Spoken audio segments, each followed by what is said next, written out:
Magandang araw mga bata! Para sa ating unang araw, interes o paboritong bagay. Tingnan ang mga larawan.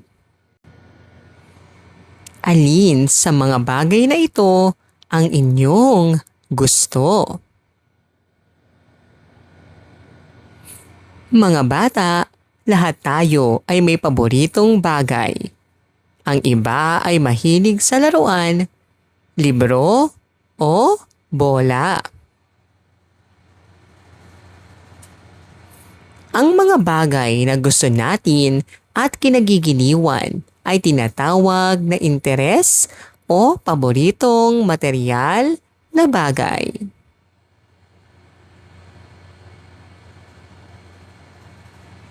Ano ang interes? Ang interes ay mga bagay na gusto nating gamitin, laruin o alagaan dahil nagbibigay ito ng saya sa atin. Mga halimbawa ng paboritong bagay.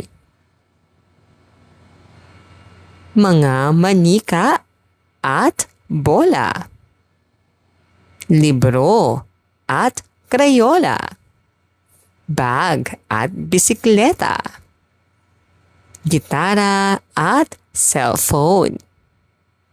Bakit may paboritong bagay ang mga bata?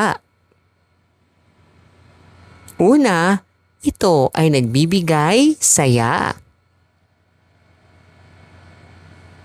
Pangalawa, ginagamit sa pag-aaral o paglalaro. Pangatlo, mahalaga para sa kanila. Pang-apat, regalo mula sa mahal sa buhay. Paano pahalagahan ang mga paboritong bagay? Una, ingatan at huwag sirain. Pangalawa, linisin palagi. Pangatlo, itabi ng maayos. Pang-apat, huwag ipagdamot sa kaibigan. Panglima, gamitin ng tama. Basahin natin. Ang paboritong bola ni Marco. Si Marco ay may pulang bola na bigay ng kanyang tatay noong kaarawan niya. Araw-araw niya itong ginagamit sa paglalaro sa kanilang bakuran. Isang araw, niyaya siya ng kanyang kaibigang si Ben na maglaro. Maingat nilang ginamit ang bola upang hindi ito masira. Pagkatapos maglaro, nilinis at itinabi ni Marco ang kanyang bola. Masaya si Marco dahil inaalagaan niya ang kanyang paboritong bagay. Sino ang batang nasa kwento? Ano ang paboritong bagay ni Marco? Sino ang nagbigay ng bola? Paano inalagaan ni Marco ang kanyang bola? Bakit mahalagang ingatan ang mga paboritong bagay? Gawing wagi o gawing mali? Sabihin ang gawing wagi kung ang pahayag ay wasto at gawing mali kung hindi. Inaalagaan ang paboritong gamit. Sinisira ang laruan. Itinatabi ng maayos ang gamit. Ipinagdadamot ang laruan sa kaibigan. Nililinis ang mga gamit. Ang interes o paboritong materyal na bagay ay mga bagay na nagbibigay saya sa atin. Dapat natin itong ingatan, gamitin ng tama at pahalagahan. Gawin natin. Piliin ang tamang sagot. Ano ang tawag sa mga bagay na gusto natin? Alin dito ang maaaring paboritong bagay? Ano ang dapat gawin sa paboritong gamit? Bakit may paboritong bagay ang mga bata? Ano ang magandang gawin pagkatapos gamitin ang laruan? Gawin natin. Gumuhit ng iyong paboritong bagay at isulat sa ibaba kung bakit mo ito paborito.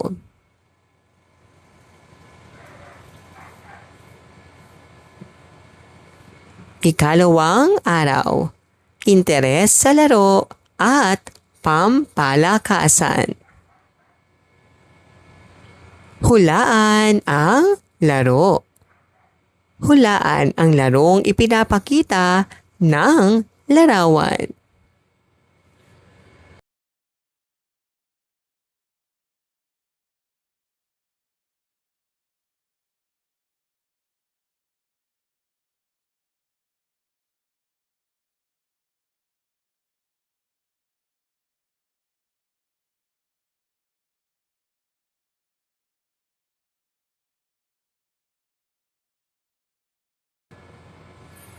Ang mga laro at pampalakasan na gusto natin ay tinatawag na ating interes.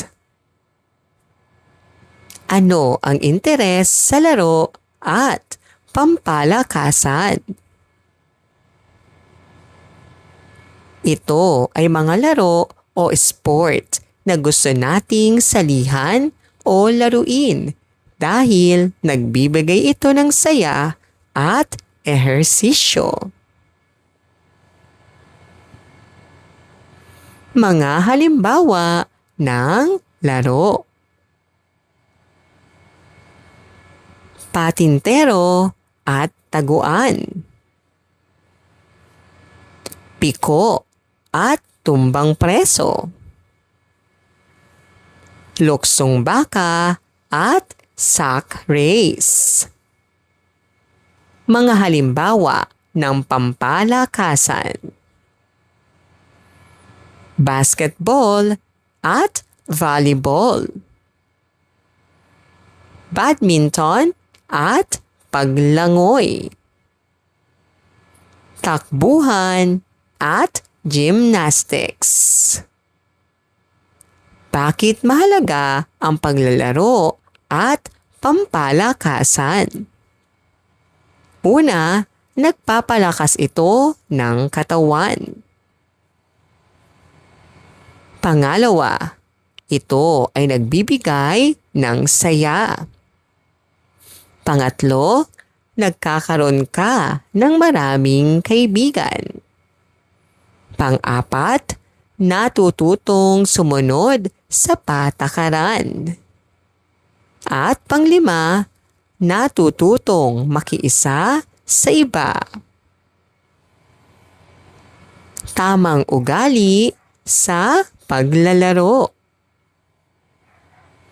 Una, maging tapat. Pangalawa, sumunod sa patakaran. Pangatlo, huwag mandaya.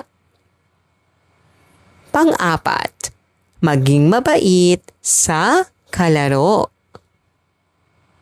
At panglima, tanggapin ang pagkatalo. Basahin natin. Ang paboritong laro ni Lito. Mahilig maglaro si Lito ng patintero kasama ang kanyang mga kaibigan tuwing hapon.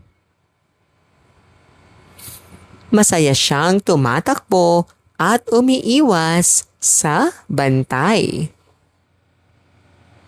Isang araw, natalo ang grupo nila sa laro.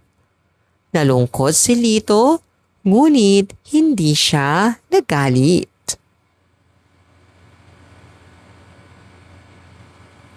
Sa halip, binati niya ang nanalong grupo.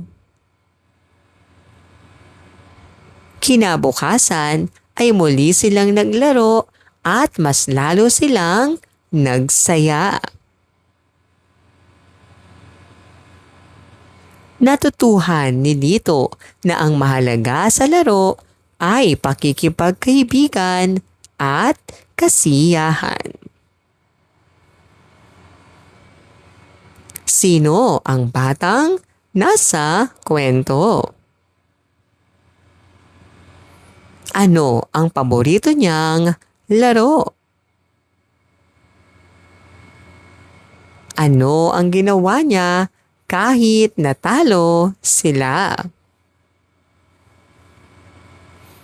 Ano ang natutuhan ni Lito? Tutularan mo ba si Lito? Bakit? Sagutin mo. Sagutin ang mga sumusunod na tanong batay sa iyong kaalaman. Ano ang paborito mong laro o sport? Paano ka magiging mabuting kalaro? Paano nakatutulong ang paglalaro sa katawan? Ang laro at pampalakasan ay nagbibigay saya at nagpapalakas ng katawan. Dapat tayong maging mabait, tapat at responsable habang naglalaro. Gawin natin. Piliin ang tamang sagot. Ano ang tawag sa mga gawaing gusto nating laruin? Alin dito ang halimbawa ng pampalakasan? Ano ang dapat gawin kapag natalo sa laro? Bakit mahalaga ang paglalaro? Ano ang magandang ugali sa paglalaro? Gawin natin. Lagyan ng check kung ang pahayag ay wasto at X kung hindi.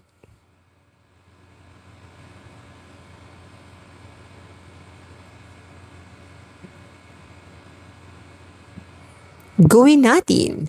Gumuhit ng iyong paboritong laro at isulat sa ibaba kung bakit mo ito paborito.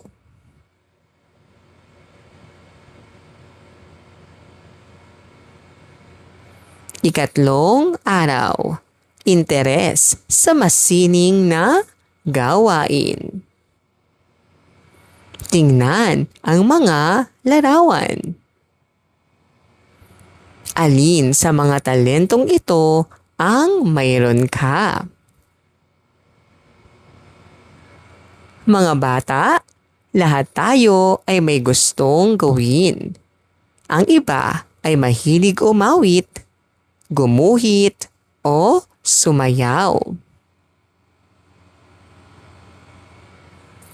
Ang mga gawaing nagpapakita ng talento at pagkamalikhain ay tinatawag na masining na gawain. Ano ang masining na gawain? Ang masining na gawain ay mga aktibidad na nagpapakita ng talento, imahinasyon at pagkamalikhain. Mga halimbawa ng masining na gawain: pagguhit at pag-awit, pagsasayaw at pag-arte, pagtugtog at paggawa ng craft. Bakit mahalaga ang masining na gawain? Una, na ipapakita natin ang ating talento. Pangalawa, ito ay nagbibigay saya. Pangatlo, lumalawak ang ating imahinasyon. Pang-apat, natututo tayong maging malikhain. Panglima, nakapagpapahayag ng damdamin. Paano pahalagahan ang masining na gawain? Una, gumamit ng gamit ng maayos. Pangalawa, mag-ensayo palagi. Pangatlo, igalang ang gawa ng iba. Pang-apat, maging malikhain. At panglima, sumubok ng bagong gawain. Basahin natin. Ang makulay na guhit ni Ella. Mahilig gumuhit si Ella gamit ang kanyang krayola. Tuwing bakanting oras ay gumuguhit siya ng mga bulaklak, bahay at puno. Isang araw, nagkaroon ng paligsahan sa pagguhit sa kanilang paaralan. Sumali si Ella kahit nahihiya siya. Ginawa niya ang kanyang pinakamahusay at nakatanggap siya ng papuri mula sa kanyang guro.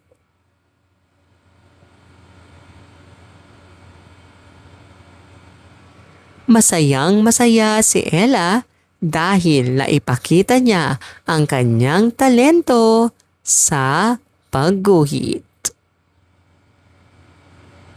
Sino ang batang nasa kwento? Ano ang paboritong gawin ni Ella? Ano ang ginamit niya sa pagguhit? Anong paligsahan ang kanyang sinalihan?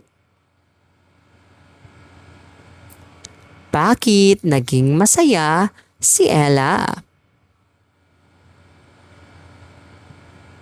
Ang masining na gawain ay nagpapakita ng ating talento at pagkamalikhain.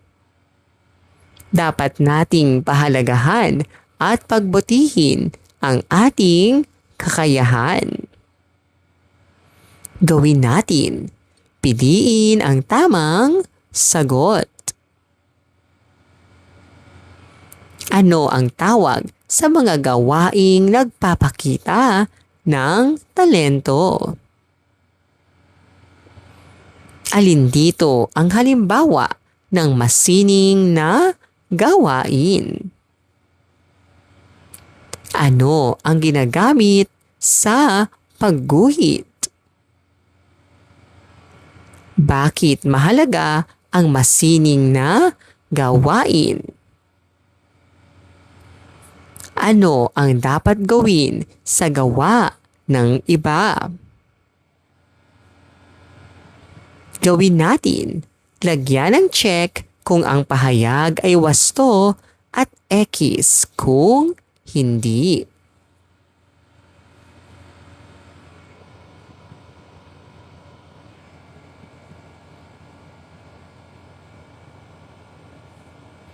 Gawin natin. Iguhit ang iyong paboritong masining na gawain.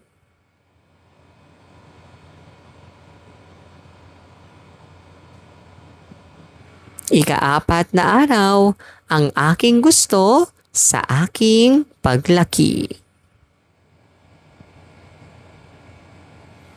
Sa aking paglaki. Itaas ang kamay kung ang larawan ay nagpapakita ng gusto nyong trabaho sa inyong paglaki.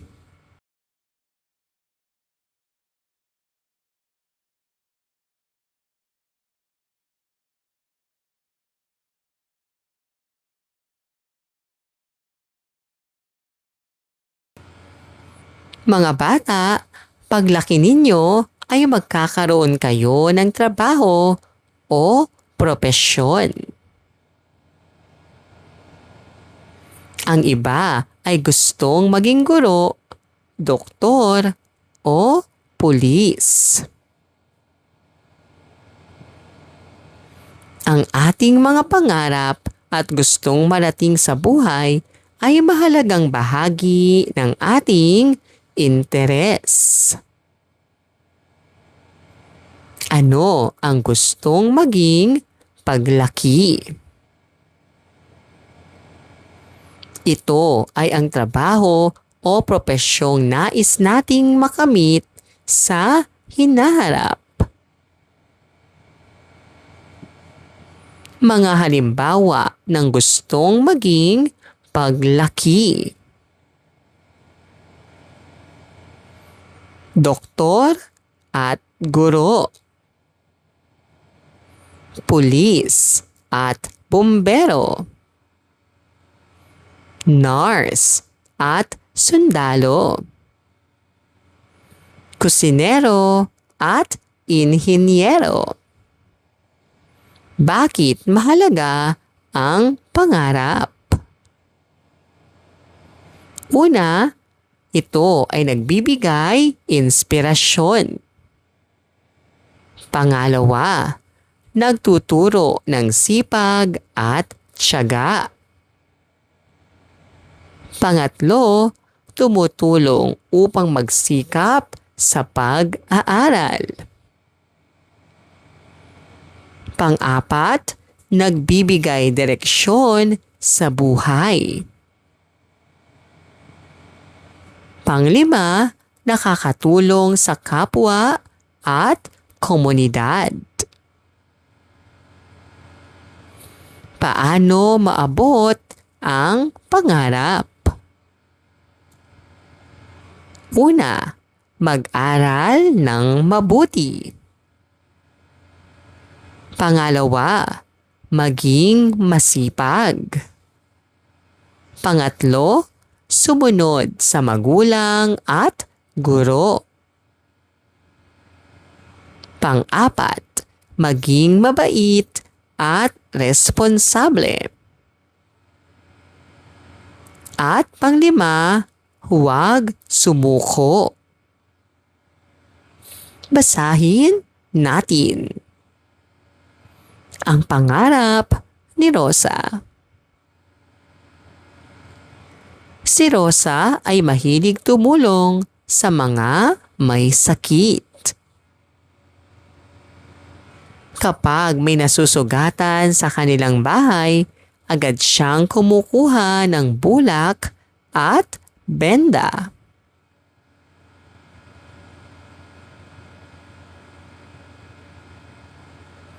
Isang araw, tinanong siya ng kanyang guro kung ano ang gusto niyang maging paglaki. Gusto ko pong maging nurse para makatulong sa mga may sakit. Sagot ni Rosa. Simula noon ay lalo siyang nagsikap sa pag-aaral upang maabot ang kanyang pangarap.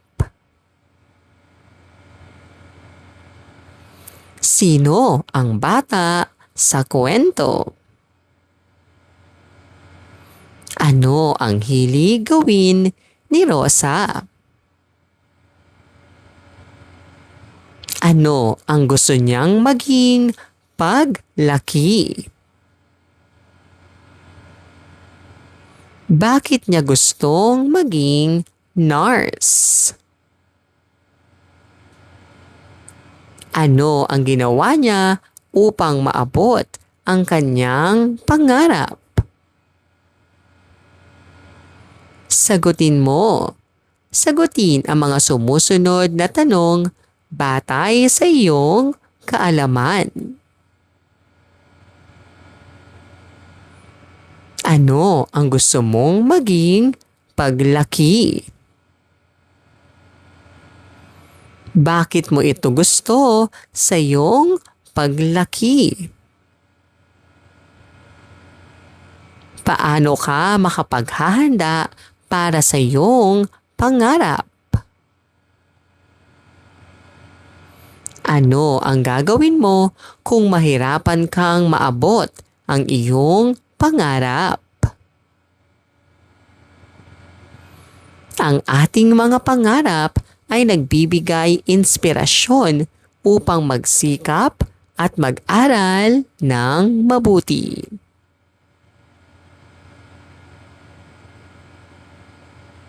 Sa pamamagitan ng sipag, tiyaga at kabutihan, maaabot natin ang ating gustong maging paglaki. Gawin natin. Iguhit ang buong puso kung ang pahayag ay wasto at biyak na puso kung hindi.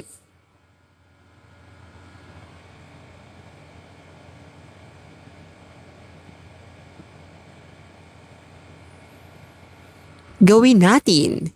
Iguhit ang gusto mong maging paglaki.